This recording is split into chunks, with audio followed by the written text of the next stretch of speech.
Ajay. Unmute. Yeah, I shall introduce the speaker of today's session. It's my immense pleasure to welcome you all for the webinar on emotional intelligence, organized by Pro HRD, Human Capital and Innovation Management. It's an honor itself to honor the beautiful audience. Your presence makes us happy. A resource person doesn't need any formal introduction as is highly energetic, passionate person. Is really motivated and always ready to learn new things. Mr. Francis I. Jairaj is an innovative and action-oriented HR professional with about 20 years progressive experience in various facets of HR with expertise in training and leadership development, talent management, performance management, and organizational development to enhance organizational efficacy. He worked in banks more than a decade. He's in Middle East for past couple of decades. He was a subject matter expert for UA and US government and HRCI Institute. Friends, he also does run marathon every day. Over to Mr. Francis Jairaj. Excuse me, one second, sir. Friends, if you have any questions, clarifications during the session, you can always feel free to type your questions in the chat box. Yeah, over to Francis. That's sir.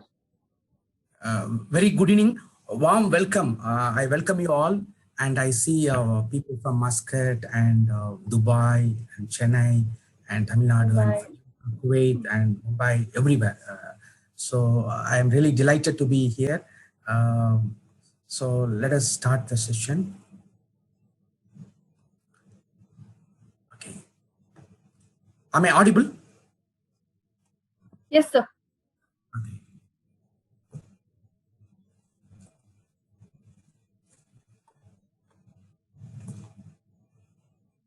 So today we are going to have a discussion on emotional intelligence, right? So I will ask Ajay to share the questionnaire. In this questionnaire, can you read out, Ajay, so that we can reflect on the question? Yes, sir.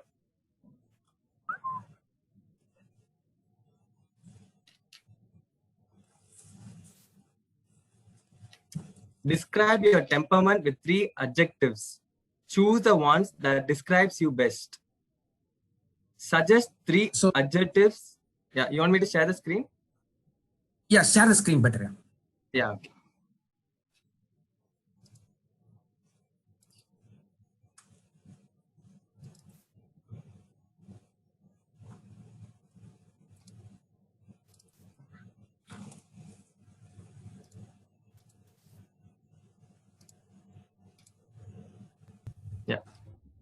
Yeah, great. So actually, this program, let us, this will be shared with you. Ajay will be sharing with you. So let us contemplate, reflect on what describes our temperament. Can you name out in the chat box if you prefer, or you can keep it in your notes, your own diary. Just reflect on what are the 3 objectives, topmost, which can describes you, your best, and suggest 3 objectives that others use to describe you as a temperament. For maybe your friends, your spouse, or your relatives, those who are closely associated with you, how they will describe you. Okay, and go through each of the objectives identified in the above 2 questions and see if each one is because of how much each one is driven by maybe genetic inheritance or physical attributes, life experiences, or environmental conditions. You can reflect on that. Then how does each of the temperamental factors affect you on a personal level? Then how does each of the temperamental factors affect you on a leadership role level? If you are in an organization, how it is affecting that, So you can just ponder, and Ajay will be sharing with you. Okay, Ajay.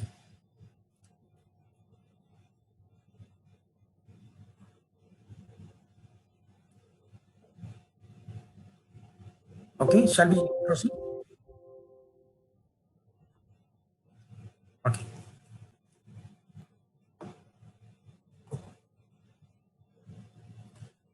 Okay. So if you look at emotional intelligence, you know, before 1920 and 1930, they thought only IQ matters.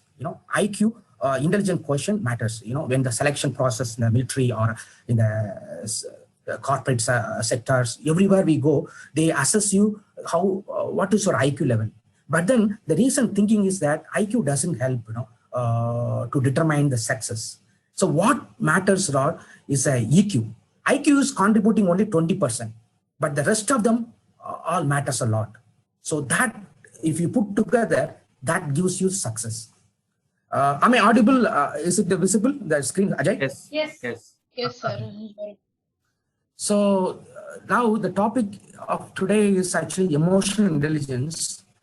You must be knowing genie, no? Genie. This genie. So when you rub it, and Magic lamp. something will comes up, and then it takes your order. A magic lamp, yeah. So magic lamp, if you rub it, and then it give the genie appears, and then it takes your order. So that will be your servant. Likewise, your emotional quotient, you can use that way. The emotions can be channelized. That they can serve you. Okay, are you in charge of your emotions, or are they in charge of you?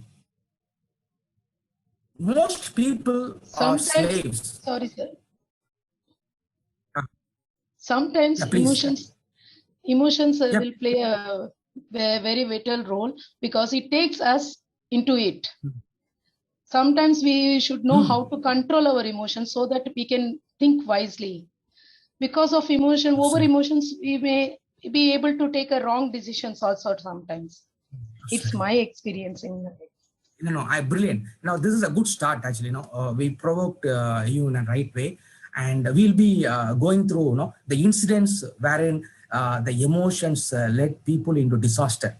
Some of the players and some of the people who are in the profession, they screwed up their career because the emotions dominated, as you rightly mentioned.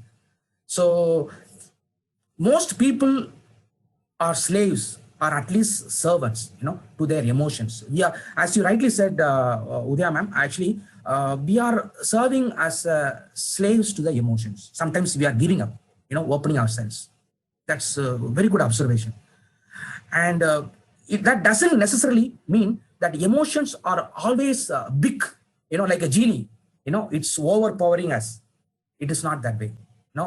This is the purpose of having this seminar, to how we can control and we can make use of emotions as a servant. Okay. So people who show no emotions are still not in charge of they couldn't figure out, they haven't explored themselves very well. That's the point, because they are not aware of their own emotions. They are not still in charge of the part of themselves, so they need to be aware of what's going on. That's very important. So they are prisoners. So being able to identify and control emotions and understanding the emotions of others are still signs of an emotionally intelligent person.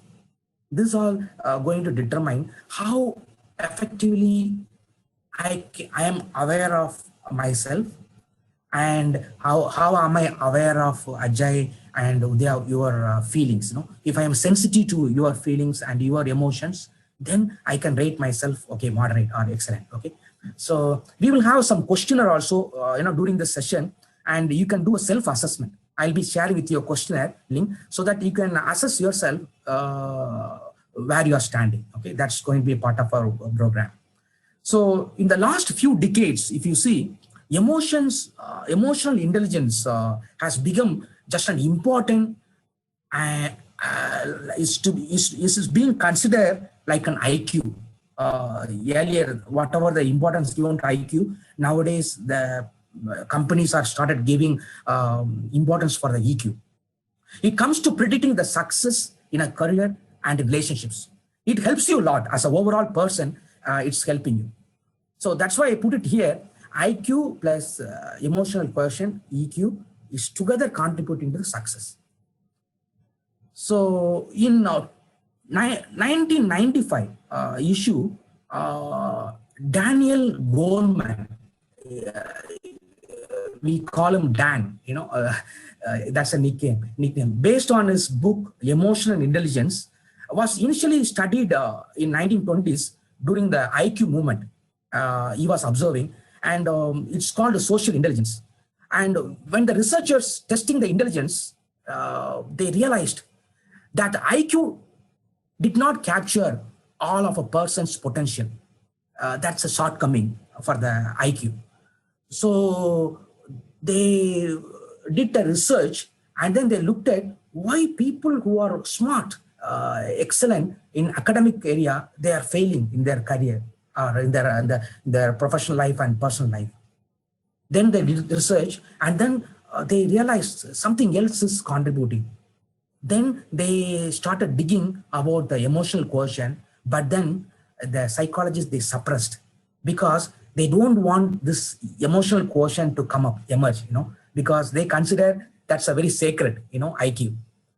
IQ did not capture all of the person's potential. That it had limitations. You have to humbly admit that. So that didn't contribute for the success. However, the behavioral psychology movement, stifled. They had a challenge to prove that not IQ but the EQ, that some other components, all others are contributing for the person's success. So it was considered a taboo to explore this side of the human psyche. They tried to suppress this idea of emerging. IQ is emerging in the world. In 1920s, it happened. Then gradually, they started realizing the importance of the EQ. The research at Yale University in 1990s was considered that the EQ is an indicator of achievement, which explains why two people with the same intelligence could attain vastly different levels of success in their work and the personal lives. So if you ask me, go back to this slide, EQ plus IQ is success, I'm saying. So actually, I can say it is 20% of the IQ, that is only contributing for your success in life.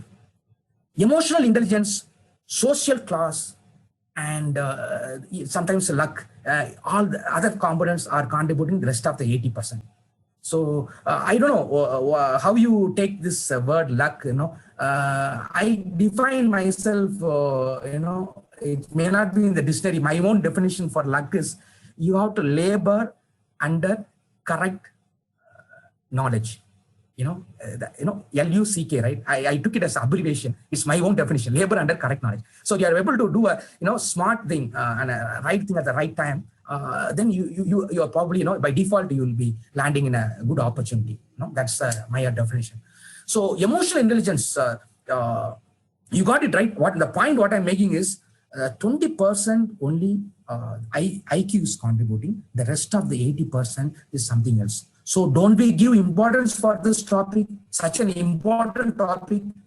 Now, EQ is an important, vital soft skills being considered in the corporate world.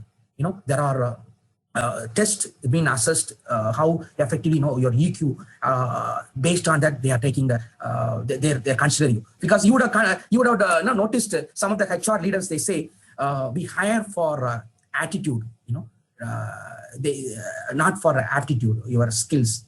They hire people for their attitude. Okay. So emotional intelligence, how we can define this? What is this emotional intelligence? The emotional intelligence is defined ability to recognize and understand my emotions, using this awareness to manage yourself and the relationship with others. This is how the emotional intelligence is being defined. You got it? So emotional intelligence is actually recognizing my emotions, like how I can, I am in the problem, I am in the pandemic situation, COVID situation, lockdown, quarantine, many negative news are flooding, bombarded with the news, TV, everywhere I see corona. But then the point here, is in this situation, you are not able to think, you are not being aware, able to look at yourself. But what you need to do is you need to have an elevated approach. You need to you have to go out of yourself and then look at what kind of emotions you are going through. That requires mindfulness techniques, or you can do some meditation, yoga, or all that. It helps you. Okay.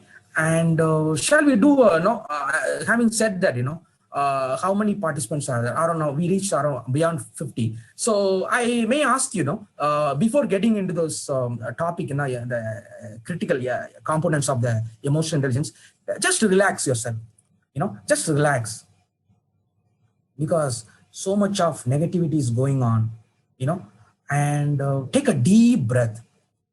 And while taking deep breath, just your stomach has to bloat out, and then you have to hold the breath for some time, and then when I say release, gradually you have to release it. Okay.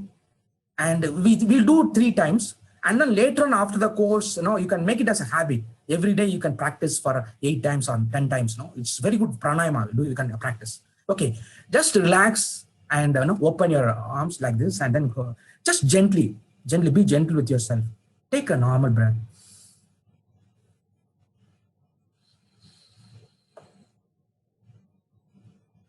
Hold the breath for long and gradually release it. Exhale. Then again, take a deep breath.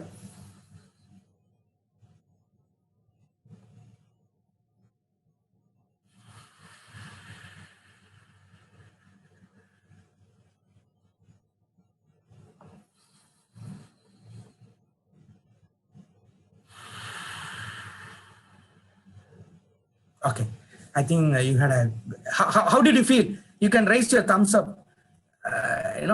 This is how you have to energize yourself. Great. Okay, so let us look at the history of emotional intelligence. See, it started way back in 1930. I don't want to dwell more on this history. Actually, you can I can just rush it up. Say 1930s, they were discussing about the components of the social intelligence. Then the 1940s, David he talked about he dissected the intelligence, various components of the intelligence. Then Abraham Maslow, you must be knowing the hierarchical needs, right? So he was talking about the emotional strengths in 1950s. Then 1975, Howard he talked about the concepts of multiple intelligence. So if you look at all this are revolving around the intelligence, IQ. Then when he talked about emotional intelligence in 1985, then Keith used the term emotional quotient in 1987. And this is very important. Peter Salovey and John Mayer, both of them, they published an article in Emotional Intelligence in 1990. This article being reviewed by Daniel Goleman. You must be knowing Dan. He was a journalist, and he reviews the journals, articles. He had that kind of caliber. So he happened to see this article, and then he popularized this concept, emotional quotient, across the world. So Daniel Goleman, emotional intelligence, why it can matter more than the IQ. This is what the history of the emotional quotient. You got any questions in this? So far, so good? Okay, let us move on to this. Okay, as one of the participants, what's her name? Udaya, I think. Udaya, madam. See, Madam Udaya, she said, many of the people lose the temper. In the beginning of the program, she started commenting, some people lose their temper, and they just blast, And this is an example of Johnny McEnroe. Johnny McEnroe, started his career, as a tennis player when he was young, actually, early when he was 19 years old, he was excelling well. But then, even though he was smart in playing tennis, he was like tantrums. He was throwing, he's called a super brat. What happened Wimbledon, you all know, it all happens, very well decorum, well disciplined, So he called the umpire, umpire while he made the point that the ball was outside and then he was claiming it was inside. Then he shouted, "You can't be so serious. You can't be so serious. You are a stupid." The most famous 4 words you ever uttered by a tennis player is, "You can't be so serious." That became, then he got he was warned, and then his points got reduced.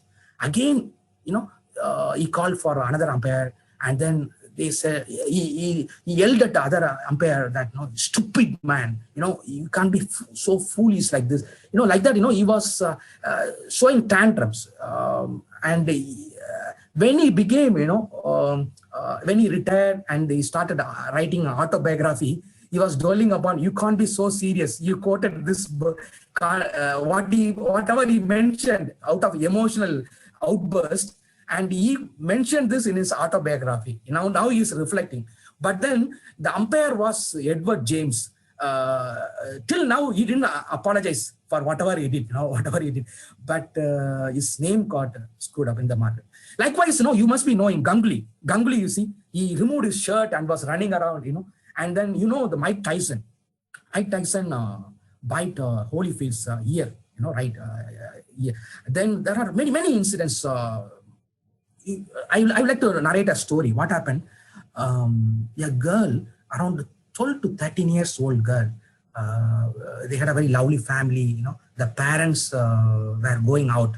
And then the daughter said, I would like to go to my friend's house to do some, homework. And she went and then she did her homework at the friend's place, and then she came early and she had another key, spare key. So she opened the house and she said, got settled down. And then when the parents arrived, her dad realized there's some strange, something strange he felt. So he felt some strangers intruder inside his house. So he prepared himself. He pulled his gun and then he prepared. And then this daughter, little one, wanted to surprise her parents. So she was trying to make a noise out from her room. Dada, just he's showing up, and then he shot her. And then, can you imagine? Her dad shot. Can you imagine a parent shoot her own child? This is what? No, it's not a story. It really instant happened. This is this is how the emotions can hijack your whole brain, and then it can lead you to many problems. Just I'm not exaggerating. These are all real incidents happen. Mike Tyson, Ganguly, then John McEnroe. These are all incidents. So what Aristotle is saying? Aristotle is saying anybody can become angry. I'm not saying being angry with someone, it's not a negative thing. Anger is a normal emotion. So anybody can become angry. That is easy.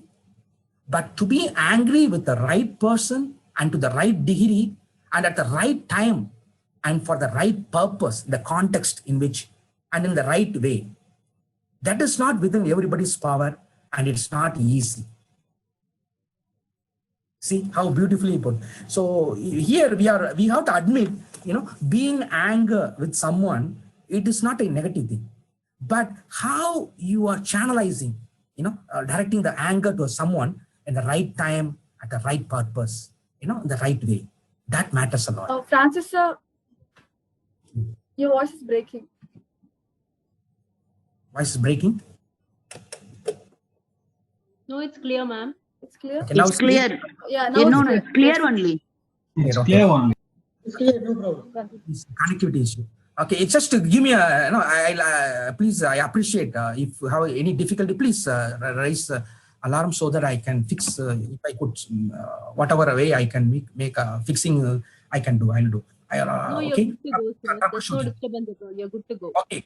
Now, the science behind emotional intelligence, the brain pathway. If you look at our brain, how it's functioning, from the spinal cord, the spinal cord, somebody is raising a hand, Abhishek. So, okay, you can unmute yourself and talk. And Shivapriya also. And I notice, Anusha, some people are now raising their hand by mistake. I think it was no, it was because like you asked them to thumbs up. So instead of thumbs up, they would have raised hand. Okay. Great. Yeah. Okay. So, If you would like to talk, you ask clarification, you can ask, or you can ask. You can use the chat box to raise your questions so that Anusha will moderate everything. So here, see, you look at notes from the spinal cord. The enders, the information is getting, the input is coming there, and then here we have amygdala. That's a place, limbic system. I feel here. The EQ, emotional quotient, affected by our ability to form and keep well-traveled connections here. And then from here, what happens? I use the laser pointer. See, this is what the emotions is being tackled here. And then whatever the jerks and the emotions you wanted to, you are getting from the outside world, external world, and it has to be processed from here. I think rationally, and then it has to come. The two-way has to seamlessly happen. And Udaya, he started. People are getting exploited by the emotion. At times, emotions are becoming masters, and we become a servant. Because why? What happened in the frontal cortex? We have thinking pattern. When the emotions take charge, it hijacks the whole brain. It's hijacking the whole brain, and then you're not able to think, and then you are bursting. You don't know what you're doing. You're like an animal act out of the instincts like that. But I look at dogs and cats. They are well behaved, much better than the humans. But when you are outbursting like a super brat, McEnroe, you outburst. You become. You don't know what you're doing, and that's the tragedy. We make. So our brains are wired to make us emotionally. We are being wired very well. When emotion comes, it has to two-way process. Then it has to give a correct command, and then it has to give a correct command signals to all the organs. Then we have to proceed. What happens many of the time? It's getting hijacked. So our brains are wired to make us emotional creatures. We experience the emotional response to an event before it reaches the part of the brain that thinks rationally and reacts to the emotions. Here, before it's getting into the rational, being rationalized, making a decision, you are just making a decision out of this emotion, this area. It's not been processed. It's not going back and forth. Actually, it has to processed, two-way process. It's not happening. That's why this problem comes. So the more we think about what we are feeling and do something productive with that feeling, the more developed this pathway becomes. We need to think, reflect, and contemplate about how we are thinking and do something productive with that feeling. And the more you practice, the more developed this pathway becomes. The more developed the pathway becomes. For example, you are getting angry. Somebody is irritating you, annoying. So you may count reverse order, 10, 9, 8, 7, 6, 5. Like that. You have to have some strategy. I'm not proposing any strategy. Like a deep breath, what we did, holding the breath and then deep relaxation. This all gives you, the theta and the different levels of your brain get good wired because you are under stress. You don't know what to do. Your brain has been hijacked by the emotions. So this means if I typically yell when I'm feeling angry, like John McEnroe said, you can't be so serious. You can't be serious. You are the fool. Can he yell at the umpire? Umpire is always, as a tennis player, well decorum. They maintained Wimbledon. There he did this, he screwed up his own career. So this means if I typically yell or shout at someone, I'm feeling angry, I have to learn to choose the alternative reaction. Stephen Covey says, when the stimulus happens, for example, somebody's slapping me and stimulus, and then I have the response can be not necessarily the way they expected. I can choose my own option. I have millions of options. I can use my imagination, the free will I have. I can choose ability to do. No, the response is actually able to respond. How I can able to respond? Not necessarily people make switch button so that they provoke you. They give you a lot of triggers. They trigger you to get the response they want. If you allow that to happen, you are making other person to win. So it's all up to you. So I must practice this new reaction many times before it will replace my urge to yell. For example, I can tell you. For example, you are looking at the traffic. I think you are all familiar. When the VAP comes or the politician comes back in India or here also in an emergency situation, ambulance comes. For example, here in Middle East, ambulance comes. What happens? We give way, or the police, we give way. All the vehicles we give way, and then the ambulance, it takes a charge. So likewise, what's happening here? When the emotions are so severe, it's alarming.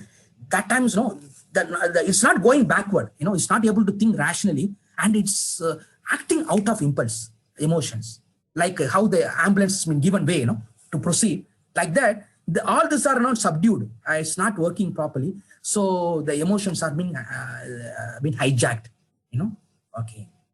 So this is a problem I stated. Statement of the problem. Now I am dwelling on what are the skills, the components involved in the emotional intelligence. Then how can we develop? That's the purpose of. So there's a question in the chat box. Yeah. Is it only anger that emotionally engrosses, or is excitement too will come under this?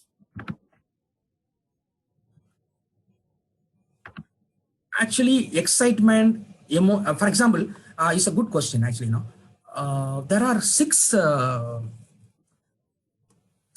major emotions we have. We need to remember this. Yes, J, sadness, joy. Then we have fear, and then anger. We talked about anger. Then sadness and disgust feeling.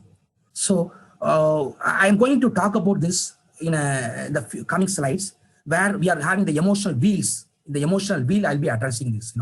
Okay. These questions I can take it later, or now itself I can answer. What do you want? Sir, you can answer later. I was the one who asked the question. Okay, I will, because it's coming. It's a part of the slides. Okay, I'm going to address that. Okay. Thank you, sir. Okay, sure. Okay, so here we are looking at here. It's a tangible. What I see here and what I do. The personal competence, the self-awareness. What I see, then the social competence, social awareness, strong social skills. And then what I do, self-management and self-regulation, relationship management, and being empathy, having empathy. So emotionally intelligent people come in all kinds of packages. And she asks, the package can be anger, anger can be engrossed, or the excitement too will come under this. Everything, we will discuss that. So it's all coming under package, but there are consistent threads that weave through all of them. Emotional quotient experts have narrowed their findings down to 4 traits. They are just broadly classified into 4 traits. And recently, Daniel Goleman is introducing the motivation also. It's been added. Is going to be added. And these are 4 important traits that define emotionally intelligent people should have. If I am going to rate myself, I need to rate among all these attributes. If I have. So that's a questionnaire. I am going to send now the quiz, the questionnaire. You'll be checking yourself where you are standing in terms of emotional quotient. You are in the low, moderate, or being expert. Okay, excellent. So I will address one by one. The self-awareness. People who have high self-awareness are able to identify their emotions, their strengths, and weaknesses. If I am being aware of myself, I know what are my strengths, what are my weaknesses. I figure out. For example, if you go for an interview, they may ask you what are strengths, what are your weaknesses. In fact, Ajay just read out the question as the top 3 attributes, your temperaments. What is you? What reflects you, and what your close aides they talking about you, and that you need to contemplate, reflect on it. So, as an example, someone with a good self-awareness knows, for example, in a traffic situation, you may get irritated. Traffic jam, you have to wait for a long. You may get angry. Instead of being angry with that situation which you don't have control, what you can do, you have pet with you in the car. Just play with the pet as a kid. Just channelize. Change your mind, and then you can make that as a wonderful event. So the crowds, the traffic around you making you anxious and getting irritability. So instead of that, you can just play with the pet, and then you can channel it. Or if, for example, if you are going for a long drive, you are going for a long drive, and you can have some music, like good musics, which can engage you for a long drive. And this traffic during the peak hours, always this problem is prone to happen. So you may avoid that kind of peak hours. So these are all, it's all in your hands, Then we are talking about the self-regulation. The self-regulation, this is linked very closely to the self-awareness. The self-regulation is linked with the self-awareness. People who can self-regulate are not only able to identify their emotions, they are able to control them. For example, in this book, they are saying, the author is saying, if you look at the children, if they have a delayed gratification, the child which is able to hold, being patient, not rushing for something to grab, or not hastily doing, and then the child, if the child is learned to behave in a very patiently, and then is delaying the gratification, those children will have bright future. They will have a very high EQ in their later years. That's been research. The research, they have proven that. So people who can self-regulate are not only able to identify their emotions, they are able to control them also.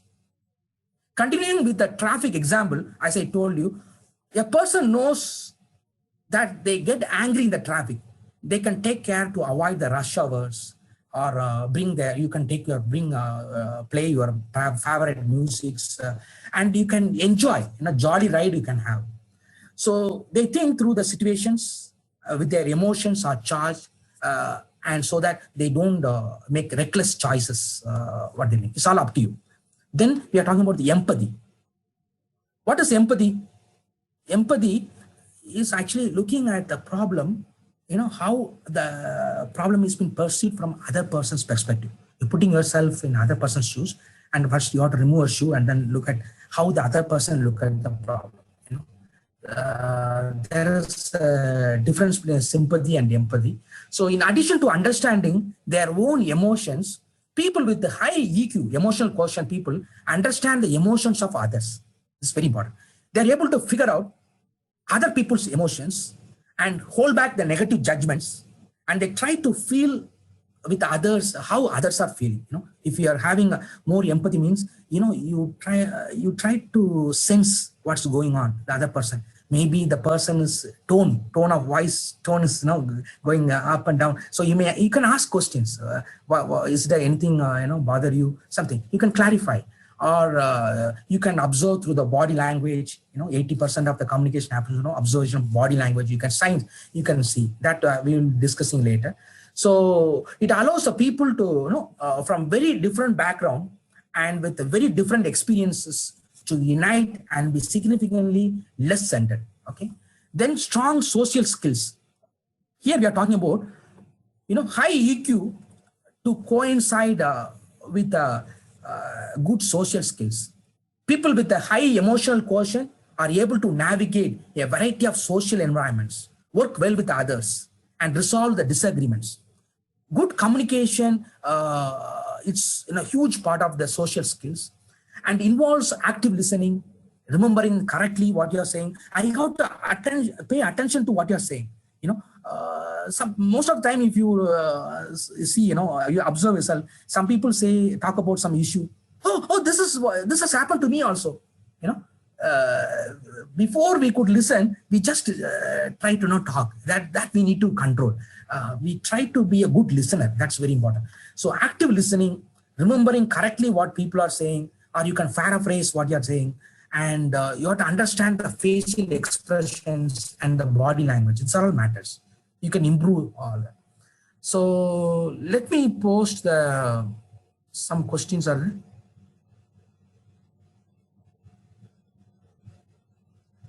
Okay, some comment.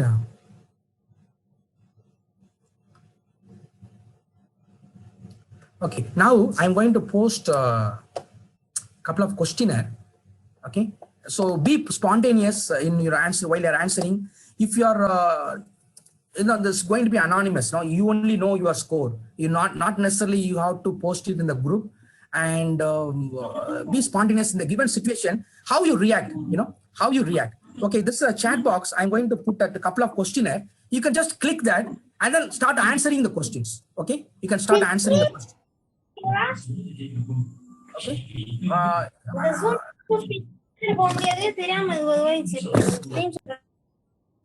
No, if you're not speaking, then you can mute yourself. And in the chat box, you see there are 2 links are there. Just click the link and take the test to assess where you are standing in EQ.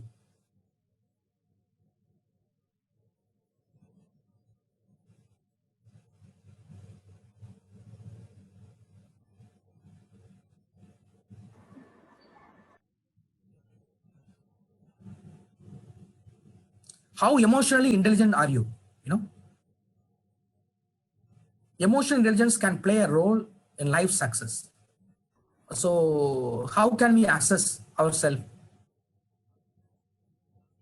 2 of your friends are fighting, so you try to help them. Well, what will you do given the situation? Just react that.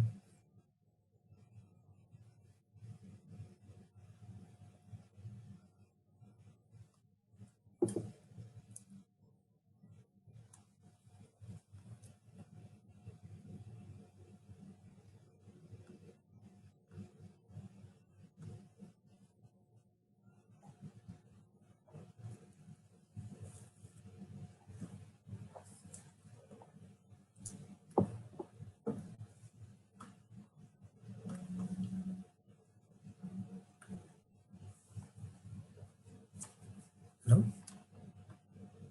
Hello?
Once okay, yeah, I said, yeah, you can. Yes, sir. Yes, Nagesh. Post our results? No, once if I click all the 10, automatically it will be saved, or I have to do something else more. Pardon? Yeah, just complete that, then you will get to know about your score. Just go. I clicked all the 10, sir, but how do I get that thing? Where I have to submit? So no need to submit. It's the report is for you. It is at the bottom. You say where you are standing, excellent, low, or moderate. No, you can read the interpretation. Okay, yeah. Okay, sir. Okay. So let me tell you what's the background. No, answer I got that you got average emotional intelligence. Yeah, it doesn't matter. So people can get an excellent or average. That we need to be skilled at interpreting and understanding, and you need to figure out where you can act upon your emotions, your own emotions. This indicate there's a scope for improvement. So you may be adept at dealing with the social and emotional conflicts, expressing your feelings and dealing with the emotion. See the questions, how the pattern in the given situations, how sensitive you are, acting and giving, are you able to listen? Are you able to empathize with others? This kind of questions, right? So this is what is giving you a glimpse of what is all about, the emotional question. That's the purpose of giving this exercise. So it is important to remember that no matter how good your score is, even maybe average or excellent, just remember there is always room for improvement. If person get an excellent, that is a quite I would say it's a shaky situation. You may that doesn't mean you will be always sustained for a long. You may fumble, or you may fall at any time. So you have to keep sustaining. There's always room for improvement, and you need to work on it, practice. Discover some of the key components of the now we are going to give you the strategy, the suggestions, how you can improve your emotion intelligence. That's the purpose of this seminar. Okay. So, and consider your areas where you are not very strong. Think of ways that you can improve on, and you can learn and grow. There is, this is not like a temperament, or, you are a person being labeled. You are is a genetic factor. It's an attribute. It is not like that. Emotional quotient can be trained. We can improve our level. That is always scope for improvement. So take a stock of your strong points. It's like this quiz is helping you to take inventory of where you are standing in the emotional quotient, and find ways to develop and apply the skills. Okay. Now we are going to talk about how to cope up, how to have how to improve the skills. For example, you look at this slide. Are you done? All of you done? If you're done, then I will proceed. Here is what you need to work on. The 6 are very, very important.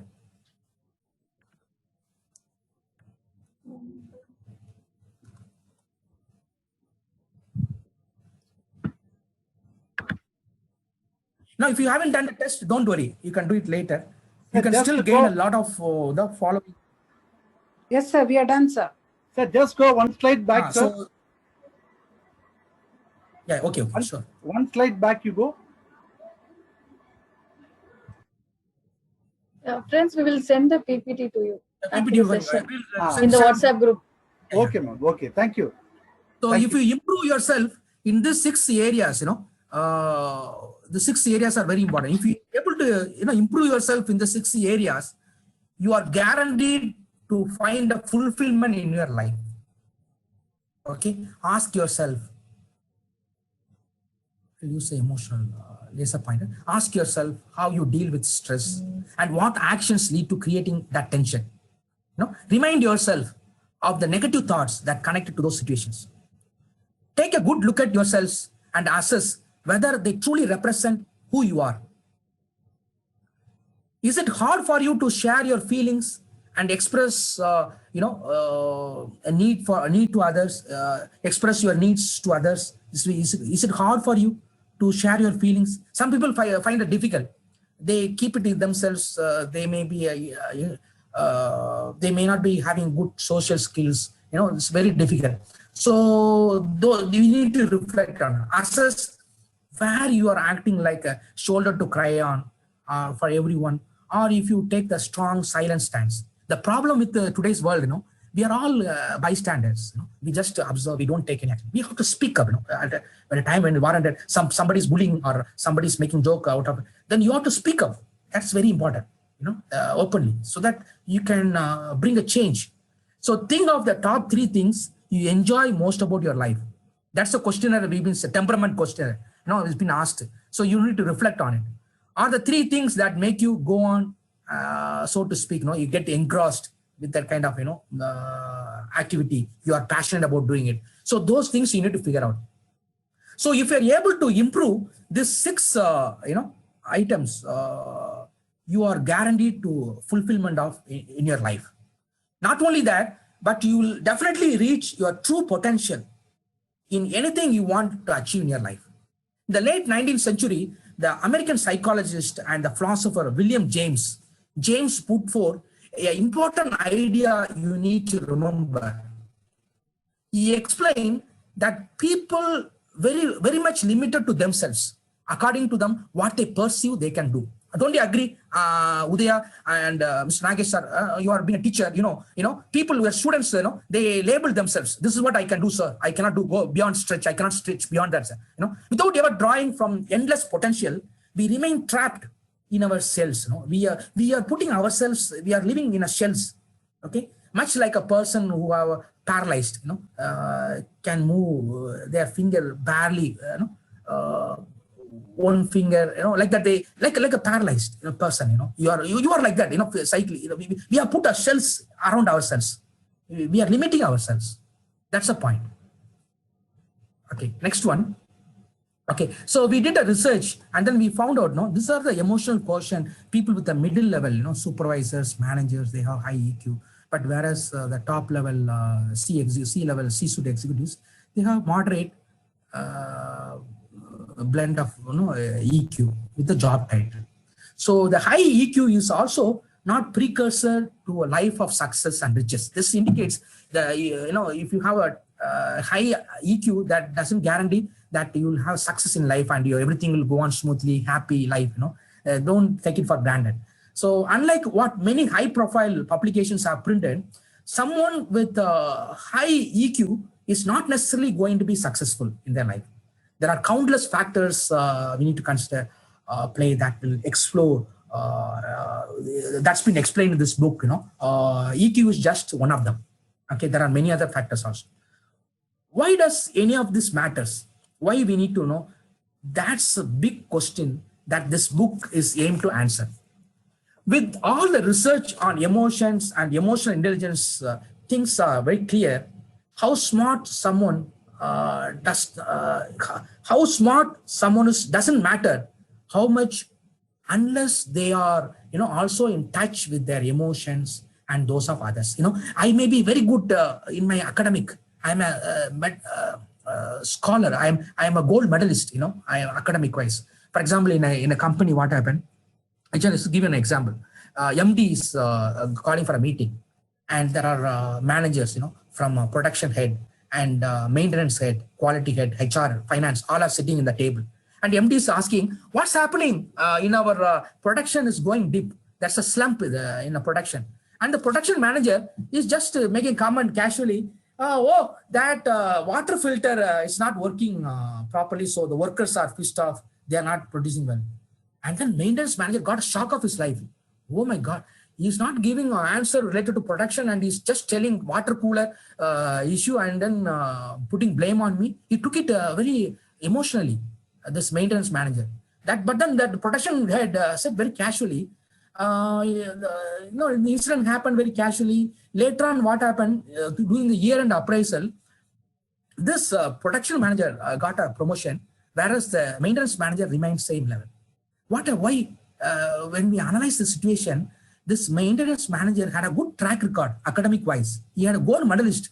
He's an engineer and well qualified, but then he couldn't manage the emotions properly. That's an issue. No, it affects your work life and personal life as well. Okay, next one about the self-awareness. Self-awareness. The greatest fault is to be conscious of man. Actually, very important to figure out who we are, who am I? It's a very important question. It's $1 million question.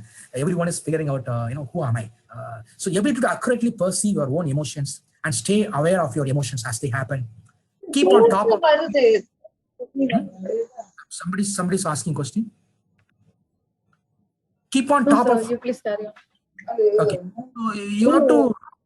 There are some psychometric tests, is helping you to figure out, what are your strengths and weaknesses and all. We can administer the test also, and we can give you a customized report for you.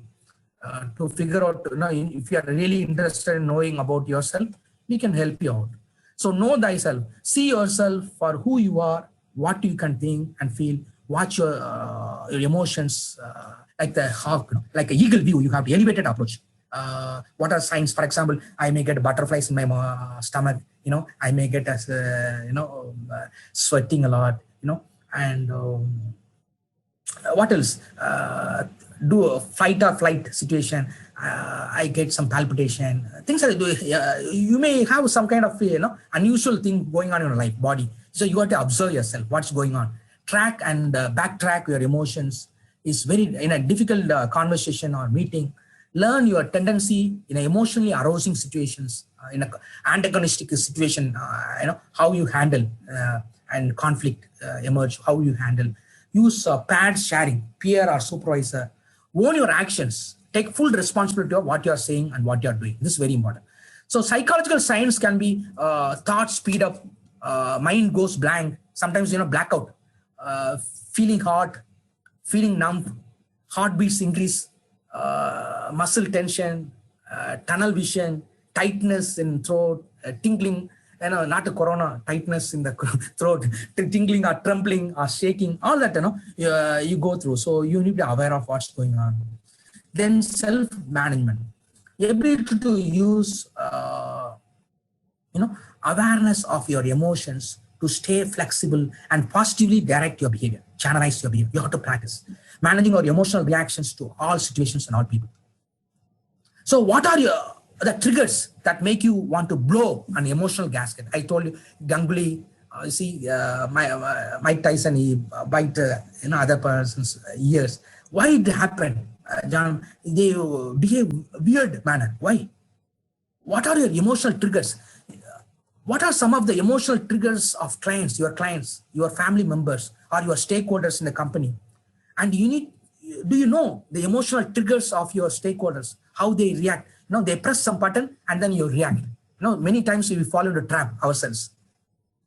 But we need to be aware of what's the trigger, where they're coming from. You need to act proactively, accordingly. Choose right response appropriately, and then you can react. Okay. For example, what are the indications are there? For example, door, just someone's banging the door, and angry triads. They are raising the tone. From the tone itself, you can make, why the call center executives are being trained, given a training, to infer the tone of the voice of the customers. What's the level of the tone from the customer? You can figure out where they are coming from. So passive aggressive behavior, holding grudges, getting even, use of sarcasm or inappropriate humor, all that, jokes, email. Sometimes email itself like a bomb, So becoming socially aware, ability to accurately pick up the emotions in other people, understand what is really going on, understanding what other people are thinking about and feeling, even if you don't feel the same way. If you don't feel the same way, ask questions, clarify. Becoming socially aware. Then empathy. Social awareness requires empathy. Empathy is very important. Empathetic skills we can nurture. Empathy is the ability to see the world from another's point of view and to identify and understand another situation's feelings and motives. Here comes the answer to someone raised a question in the chat box. Can you come again the questions, Anusha? The engrossed with anger and what she said? Quickly, there are excitement. Excitement. Okay. See here. These are all being happy, excited. See, excited means being ecstatic, energetic, nervous, and these are all the signs. Excited, being excited, tender, feeling scared, and then angry, sad, happy, delighted, excited. So she's asking how this all happening. For example, spend extra time observing, asking, and listening. You have to figure out what's going on. For example, you've been anger and excited, engrossed with the anger and also excited. So ask, observe yourself, mention eye contact, and then give the speaker your full attention. Give the attention to others and play back and summarize. Try to paraphrase. Is this what you are saying, Anusha? Or ma'am, Udaya ma'am? Is this the way you are asking question, or is there anything you want to clarify? Question from Kavita ma'am. Wait, I'll unmute. Kavita ma'am. I can ask, is the way I'm addressing your questions, or can you rephrase it for me? What's the question? Sir, actually, no, you were addressing about this emotional quotient, mainly about anger. So I was having a doubt. How about handling the excitement or overjoy? Even all those things also will affect us from doing our that situation. In that situation, it will also stop us from performing us in the 100% fully to give up ourselves, right? So how to balance the excitement and the happiness, everything, as the way we handle. See, mainly in the society, they talk mainly about sadness, angry, fear, all these things only people do talk about how to handle them or not to get affected, or how to just console people when they are in sadness or something. But if somebody is overexcited, if somebody is over happy also, I feel sometimes it may make them not to perform as the way they need to be. So this is my doubt, sir. A very good question. Actually, these are all strategies you have to do. First of all, you need to figure out what are the emotions, or how they are expressing it. What is the body language? What is a sign? And if you're not able to figure out, first to seek understand, then to be understood. Many of the times we judge. I may look at my watch, is time, or no, I may admire, or someone gifted my watch, that with admiration, or you may feel that I'm tensed or stressed. We may pass judgment. That we need to suspend. And as you rightly said, the emotions are all mixed up. Surprise, you can have joy, fear, anger, sadness, or disgust. I talked about 6 major emotions. Every other emotions springs from one of this main six mix I told you, sadness, SJ, that means surprise, joy, then fast, fear, anger, sadness, and disgust. These are all 6 major emotions. And what you're saying that excitement, anger, all this can be, it's a hybrid. It can be a mix, and then you can have many variants, like mutants. In a corona, we have mutants, like that we can have the form of different way it can be expressed. So whenever we experience something, the first reaction is always emotional. And all our thinking about experiences based on that emotion only. It's the way you talk about me. I am coming on time and I'm doing my duty, and you are yelling at me. Why? What's wrong with me? With you? Like that. Small incident may just blow up, and there are HR managers being killed in India. Such a level. It's a serious issue. So it may burst up. So first reaction is always emotional, and all our thinking about the experiences based on that emotion only. I know you rightly mentioned, Kavya. So if we are like animals, that's where our thinking would stop. It's instinct, and we would act simply as an instinct level. Your brain has been hijacked, as I told you earlier. So we can analyze our emotions, and we have to first analyze our emotion in terms of try to perceive the problem from their perspective. Put yourself in the other person's shoe and look at the issue, and try to understand their body language, the context, and don't pass judgments. First seek understand, then be understood. Then play back and paraphrase. If you have any clarification, you can ask questions, and be mindfulness, and be pause and take a deep breath. Don't react immediately. And these are all, by practice, you can change your reaction. This is what I'm answering your question. Yes, sir. Not necessarily you have to react, but you can change, you can adapt, practice, and then you can respond. You have the million choices to make. You can choose your choice and then react. So use awareness to manage the relationships. Relationship management. How you can improve ability to use awareness of your emotions and the emotions of others to manage interactions successfully. Ensure clear communication and effective handling of the conflict. It's been taken care. It's very important. Communication is very important. Like an emotional investment, they say. Like you save money, in your bank account. Likewise, you need to invest on people. The emotional investment, they say. that we need to do this so that we can overcome this. Then improving, how we can improve the relationship management? First, to seek to build a high quality, high quality and high trust relationship. Then try to discover what role emotions are playing in your interactions with others, what role it's playing. Then you have to ask, if you have any clarification, you can ask. If you sense a tension or the tone is being raised or the gestures are slamming the door, all the indications, you can ask some questions and other emotional reactions, the person's body language and the speech and the manners. You have to ask and seek to understand. First seek understand, then to be understood. Then be quick, so quick to settle the disputes and differences of opinions and misunderstanding. This way we can overcome, improve relationship management. So every area I'm giving some recommendations, suggestions how to improve upon. Then what does the EA have to do with the ECP? This, I think I can skip this for organizational context.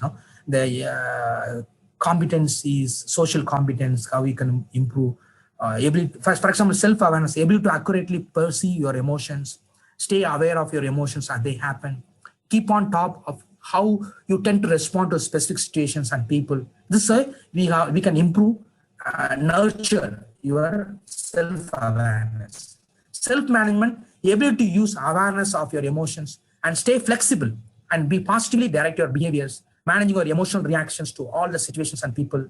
And then here, social awareness. Here, how to improve the social competence, able to accurately pick up on the emotions of other people, understand what is really going on, understanding what other people are thinking about and feeling.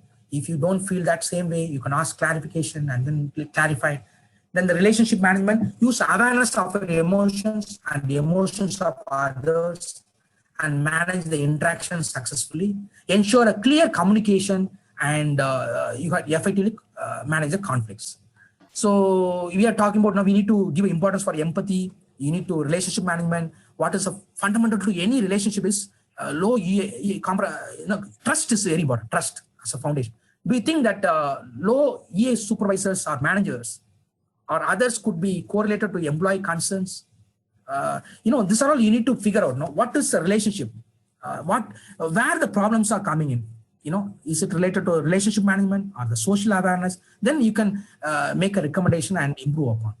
So, for example, here the emotional intelligence enables as an individual to build and drive successful teams. And as an individual, when I excel with emotional intelligence, it is helping the organization to flourish. Organizational engagement has been guaranteed. This is a relationship we are not just bringing emotional intelligence at individual level, bringing an organizational benefit. Here you look at what does the emotional intelligence have to do with the employee competence management. So here we need to look at the trust. We need to have motivation, change, teamwork, and execution. All this has to be taken care, so that the strategy to improve the motivation, change, then organize execution is very important.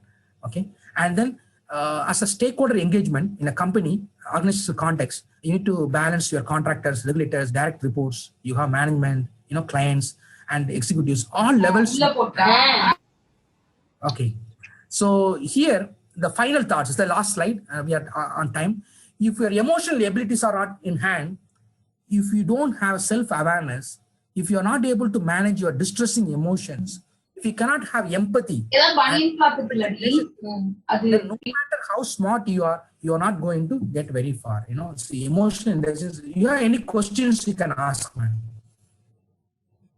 There are questions on websites. You can refer book articles. You can refer. The authors has referred all these articles and websites. You can have other studies on this. Do you have any questions?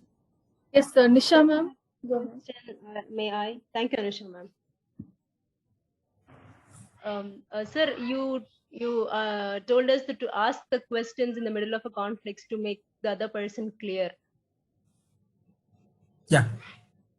Am I audible, sir? Yeah, audible. Yeah. Sometimes asking the questions like, okay, do you mean this? I did not mean that. So while giving our own self-clarification, that sometimes sounds like defending ourselves to the other person. So basically defending ourselves in sometimes in the middle of a conflict is okay, or it is not to be done, sir. It's a good question, very good question. You asked a fundamental question, listening is very important. We need to have open heart. So that's why we have 2 years. When you are listening, you have to give full attention to the particular person. Nowadays we are techie, we are smart gadgets. Most of the people going for a dining and then they not facing eye to eye contact. They are all in the mobile phone, right? So if you are having a phone and listening to other person, that is itself not a good right way. You need to keep away your phones and other distraction and being fully available to the other person. So that you will get to know what other person is expressing. Not necessarily the person is verbalizing whatever he feel. He may be expressing himself in the gestures and non-body language. You have to pay attention, and then don't interrupt the person. As I told you, when the person is talking about expressing his problem, and first pay attention and first seek to understand, then to be understood. Most of the time when you talk about problem, this is what happened to me also. That time, when I was there and the similar situation happened, we're trying to pass, our own, whatever happened, past experience, we just thrust on that and try to oversmart. This is not required. We have to this is what self-regulation. We have to being self-aware, that leads to self-regulation, and then we can practice. And I guarantee you, they have done a research. Whatever took you to the level, up to here, it's all based on your qualification, maybe your expertise, your training, all that. But if you want to climb up in the organizational ladder in a bigger leadership role, you need to be more sensitive, a more good listener. Then only you can grow up in the company. You will get a popularized, and also you'll get a promotion in your company when you become a good listener and empathy. When you have the empathy as a competence, if you develop, it's guaranteed. Any other questions, yeah? Nagesh, sir? Yes. Am I audible?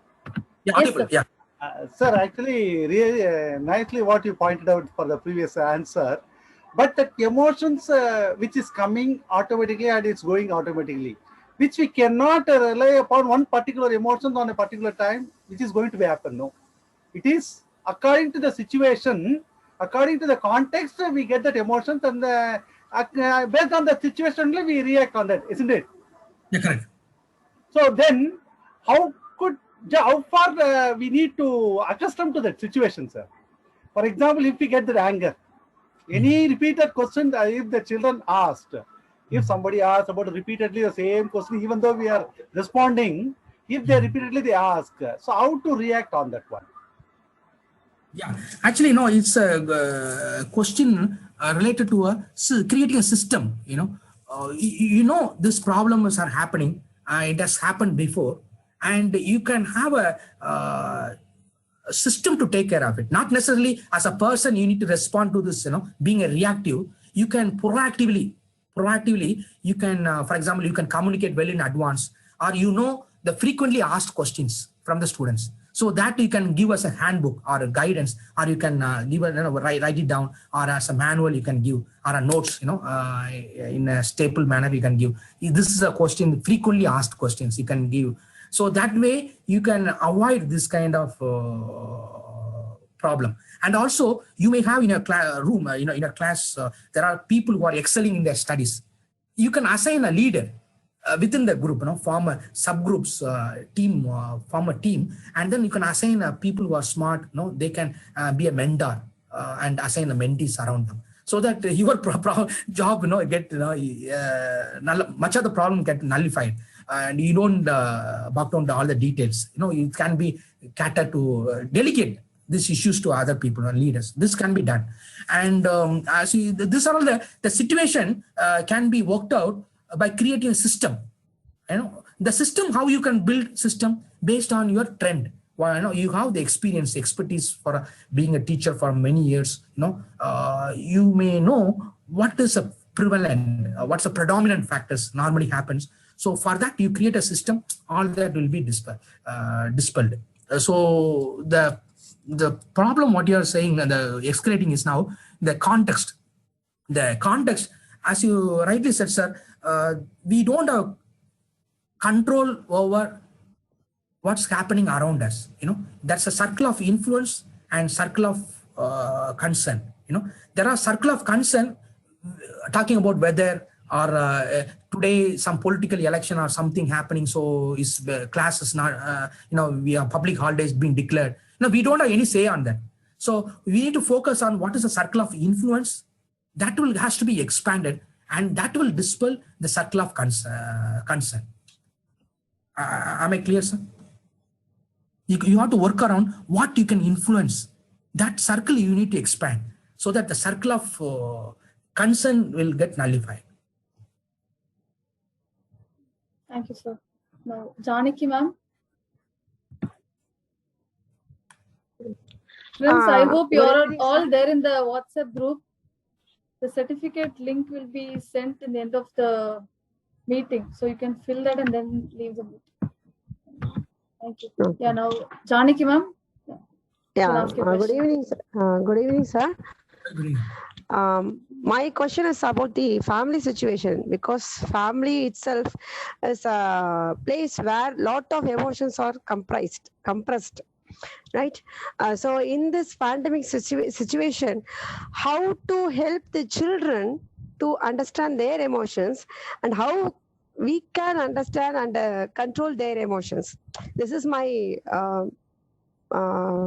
important question which I want to ask you.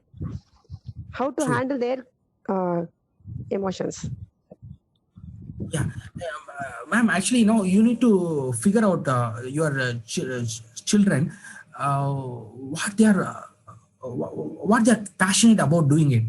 For example, are they good in dancing, or are they good in playing or cycling or walking, or whatever they are passionate about it, you need to figure out. So the children need to ventilate their emotions. For example, they have a lot of energy. They are bubbling with the energy, and as a mother, their strengths and what they are likely most of the time they like to do. So those areas are sacred for them. Don't disturb that area. So you allow them to practice those area, and if you able to provide undisturbed, what they like, whatever, cycling or riding or playing, if you allow them, and they will come recharge, they will come out with a recharge, and they are able to better manage their own emotions. If you are able to suppress their sacred area, what they are good at, and the problem is because you are not allowing them to ventilate. Many people, we need to express, ourselves to certain person. So then they may be having good peers, the friend circle, they can express their anger or whatever the concerns. If you are not allowing them to play, that will lead to problem. So that way we can handle, madam, emotions of your children. Everyone have privacy, their private space. So if you allow that space to flourish, then most of the problems can be resolved. Okay, thank you, sir. Thank you, sir. Maybe it can be mindfulness. Mindfulness is a technique wherein you can. Mindfulness is actually doing one at a time. Now we have a lot of distraction. We are doing one thing that time, and then children are not paying attention. The attention span is been reduced. Most of the children, that leads to many other problems. So you have to help them to maybe meditation or kind of playing, or if they are physically aggressive, they allow them to play, exert their energy so that they can ventilate, and then they can get recharged, and then they come to they can able to focus. Otherwise they will be always disturbed. Thank you, sir. Okay, sir. Friends, Thank you. Thank you, sir. Friends, there's a link shared in the WhatsApp group, this one chat box. That is a link for joining the WhatsApp group. Thank you. Now, a question from Udaya ma'am. You can ask. Sir, hello. Yes. Sir, I have one question. See, actually, emotional people are always tagged as a fool, emotional fool. So when they are facing such a situation, and people are utilizing it in a wrong way, and they are thinking that their work can be done. They can be easily fool the people who are having too much emotions, and the work can be done. In such a situation, how the people should handle it? Everyone is having an emotion, at a different. When we are trying to understand others' emotions and we are trying to help them, but when we come to know that they have fooled us, showing what we have seen in them, that emotional way, that we have been hurted inside, that after understanding the truth, what they have done really with us, with our emotions. So that time, how we should handle ourselves. Because people always, they say that she's an emotional fool or he is an emotional man, we can easily handle him. We're just saying some lame excuses, we can escape. Sometimes people are always tagged as an emotional fool only when they are having over emotions in such situations. So whether it is a family or a workplace or anywhere else. So in that time, how we should be able to, we should behave ourselves, or how to we have to come out from that, like that. Yeah. You can give a specific incident, but as a group, no, you may not able to express what is specific incident.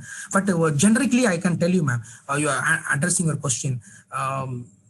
Being a scapegoat, some people are having carried away emotions, so they've been considered as a scapegoat. So they will be blamed, or they will be referred. Whatever happens, they've been shouldered on that. So how can we avoid this situation? For example, during this situation, what is recommended is being authentic. What you are, what you feel that is been right and it's been proven in the past. You feel that it is appropriate, right thing to do at the right time, right situation, right context. Go ahead and do it. And because that assertiveness, ability to stand what you are convinced about what you are doing, then go ahead. The problem with many of us, we are trying to please many people. We are trying to please others, so that we can boast ourselves that I have a more emotional person. I am care about others. Most of the time, we are very compassionate, being sympathetic. We are not. We are not simple. Sympathy is different. Sympathy and empathy is different. So having developed that kind of empathy rather than a sympathy, being concerned for others and being carried away that you are an emotional person. You need to be assertive, assertive in the sense, ability to say no. No means no. Not necessarily you have to say always yes, and being a scapegoat for others. That's, I think I addressed your question, sir. Yes, sir. Okay. Yeah. Thank you, sir. Kavita, ma'am. Sir, actually, Nagesh sir was asking you a question.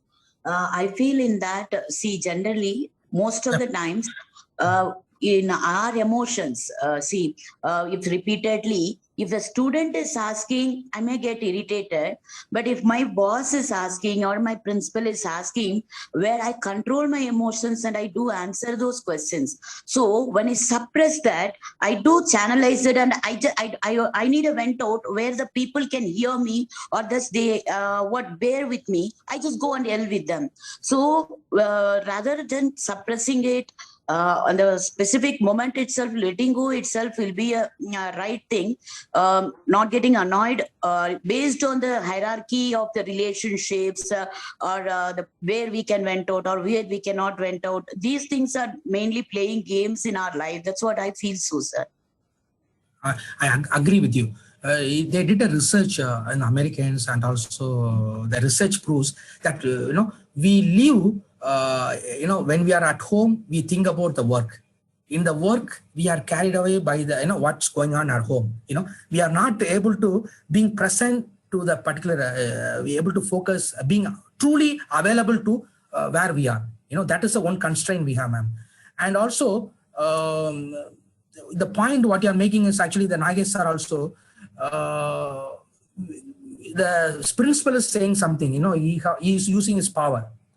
And he is humiliating you, and you are getting that pressure and maybe showing the spouse, or you maybe having your pet You may kick that, a cat or dog, expressing, it's been carried, like a chain.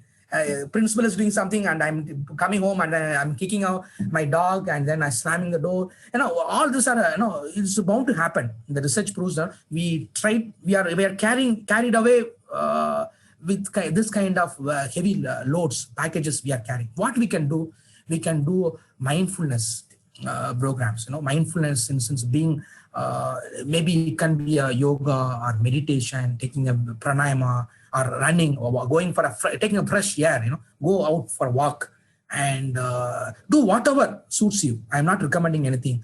And if you're able to do whatever is going to energize you, you get fully charged, then you can able to manage this kind of emotion. Otherwise, what will happen? You trying to pass on the bugs, somebody's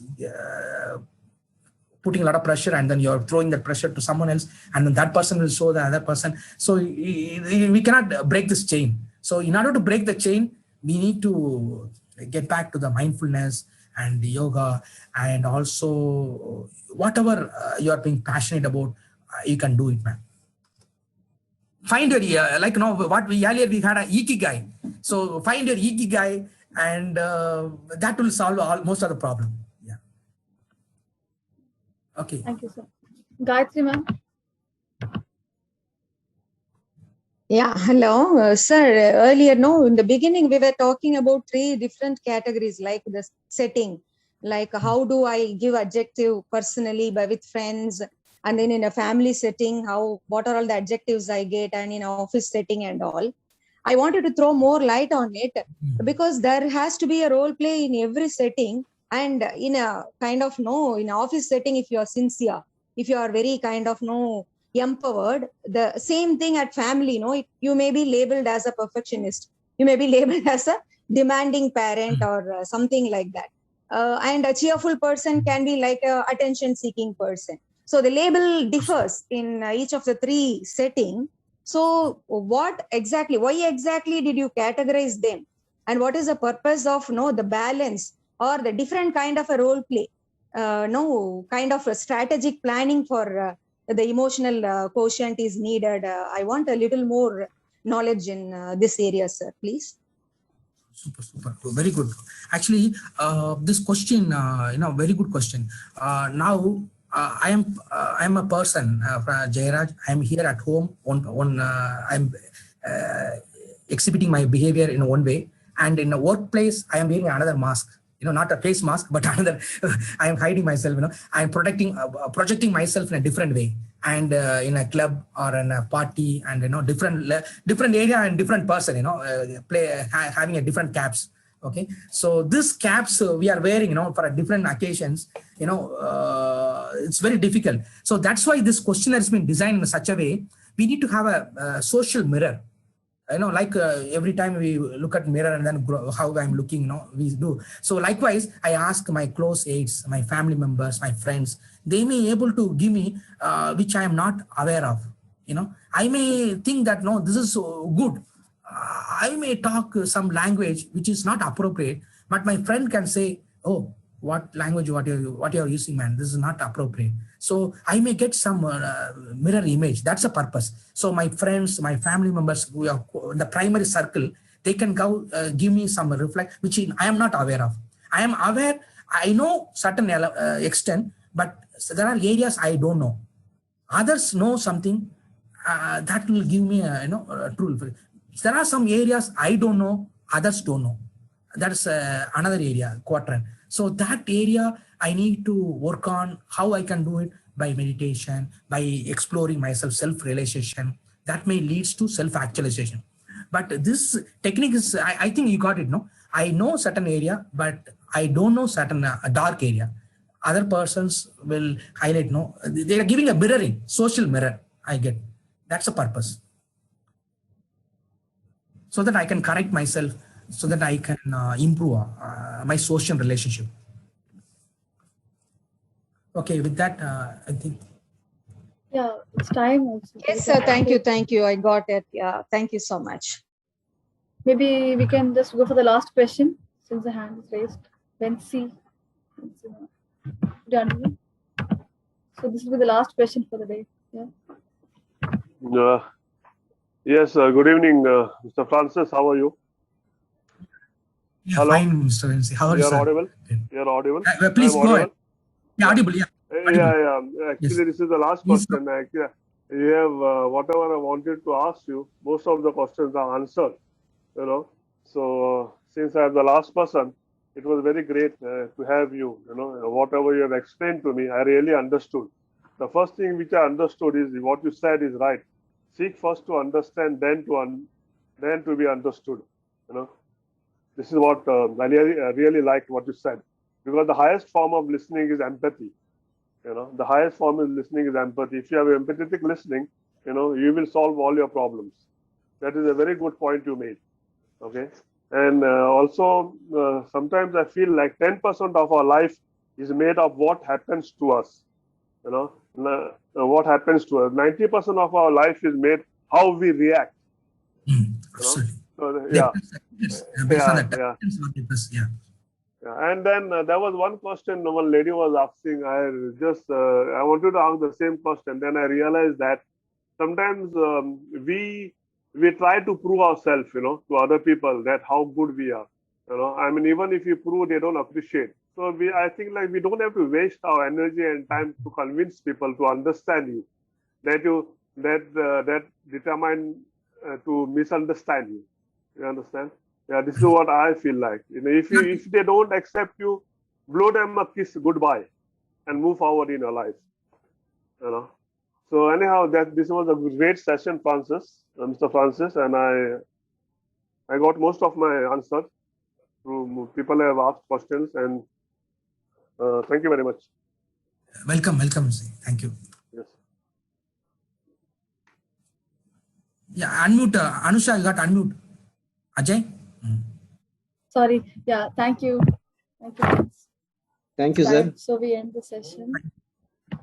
One second. Thank So you, this sir. announcement, I will ask Ajay to. Yeah, I would like to announce our upcoming webinar. That is on May 25th, Tuesday at 7 p.m. to 8:15 p.m. Indian time. The topic will be delayed gratification, developing talent for organizational growth. Talent is not developed overnight. Both employees and their organization must adopt delayed gratification methods in building talents as long-term competitive advantage. Hence, this 1 hour will be sharing, and it will help learners to root the practice of delayed gratification in developing their talent for organization growth. The speaker of this webinar will be Mr. Ashokan. He's an award-winning author, progressive HR practitioner, and high-impact corporate teacher.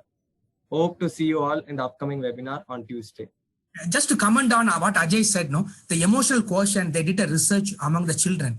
They kept, the donut, the favorite, children like the donut, no, and the sweets they kept, and then they asked the children not to touch, so they have to wait for some time, of half an hour.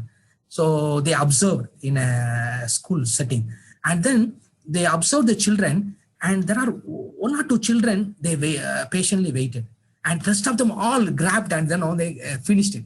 And then later on, after 20 years, 30 years, they observed these children who waited, they excelled in their career. Their emotional quotient was awesome.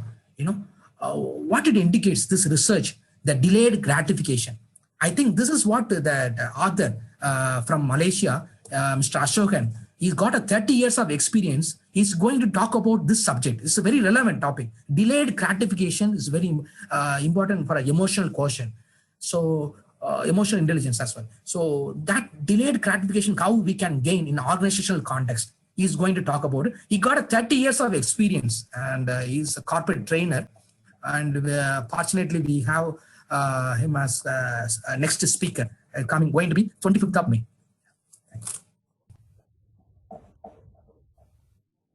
Yeah, you can show his the flyer. Yeah. So all of you, I think you are in the group, so you will get updates on this. Yeah, Delayed gratification. I request Ajay to share the WhatsApp group link again, so that the participants can join the WhatsApp group. Is it Pro HRD group? Yeah, Pro HRD webinar group. Yeah. Okay. That's the group. Thank you. And Thank you. how- Thank you. the program was good today. Hope you all enjoyed the program, friends. Yeah, we all enjoyed. Very nice Thank you program. very much. Thank you very much, sir. It was a nice Thank you, sir. program. Thank you very much. Useful session, sir. Yes. Thank you. Thank you, friends. See you all in the Yeah. upcoming sessions next week. Bye. Yes. Thank you. Thank you very Bye. much.